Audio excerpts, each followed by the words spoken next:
Mga katrops, welcome back ulit kayo sa aking channel Sports React PH at ngayon nga ay pag-uusapan natin ang tunay na rason ng pagkapanalo ng Gilas Pilipinas sa kanilang unang dalawang laro ngayong Asian Games.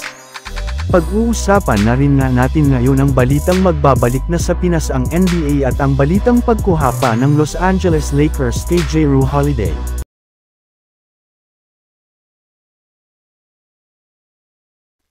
Marami nga mga katrops na mga Pinoy fans ang natuwa matapos manalo ulit ang Gilas Pilipinas sa kanilang pangalawang laro sa Asian Games kontra sa Thailand ngayong araw sa score na 87-72 sa pangunguna ni Justin Brownlee na nagtala ng 22 points at 15 rebounds at si Junmar Fajardo na kumuha ng 16 points at 7 rebounds.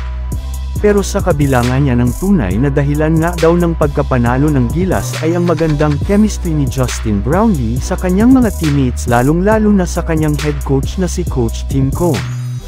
Yes, matagal na rin naman nang nagkasama ang dalawang ito sa Barangay Ginebra kaya gamay na nga po nila ang bawat isa.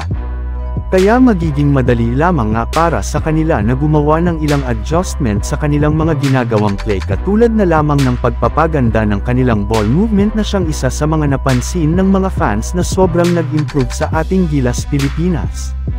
At kapag naipagpatuloy pa nga daw nila ito ay hindi nga malabo na magsunod-sunod ang kanilang pagkapanalo. Samantala pumunta naman tayo sa ating sunod na pag-uusapan ngayon sa balitang magbabalik na sa Pinas ang NBA at ang balitang pagkuha pa ng Los Angeles Lakers kay Jrue Holiday. Katula nga mga katrops, nang naibalita ko sa inyo, nalalapit na nga ang pagsisimulang muli ng mga laro sa NBA na uumpisahan ng kanilang mga preseason games. At kasabay nga niyan ay may lumabas rin naman ng balita na mapapanood ng muli dito sa Pilipinas ang mga laro sa NBA sa Signal TV. Yes, ayon nga dito pinagtibay nga daw po ng Signal TV Corporation at ang NBA kasama na ang NBA 2K ang kanilang partnership upang may palabas lamang dito sa Pinas ang mga laro ng liga ngayong 2023-2024 NBA season. Pero bago pa man nga mga katrops, magsimula ang season ay nakafocus muna nga ang ilang liga sa last-minute trade katulad na lamang ng inilabas na balita si Brian Windhorst na pagkatapos nga daw po na makuha ng Portland Trail Blazers si Jrue Holiday ay balak nang daw po nila itong e-trade agad-agad ngayong off-season. Kaya dahil nga dyan ay nabanggit na nga po ang Los Angeles Lakers sa mga kupunan na sinasabing posibleng makakuha sa kanya sa pamamagitan ng trade.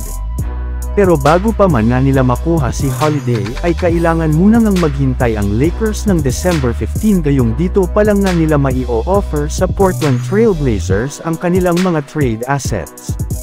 So yun lang nga mga katrops ang handog ko sa inyong storya ngayong araw. Sana nag-enjoy kayo. Please like and subscribe my YouTube channel Sports React PH para sa iba pang storya at update patungkol sa NBA. Kita-kits muli sa ating susunod na video.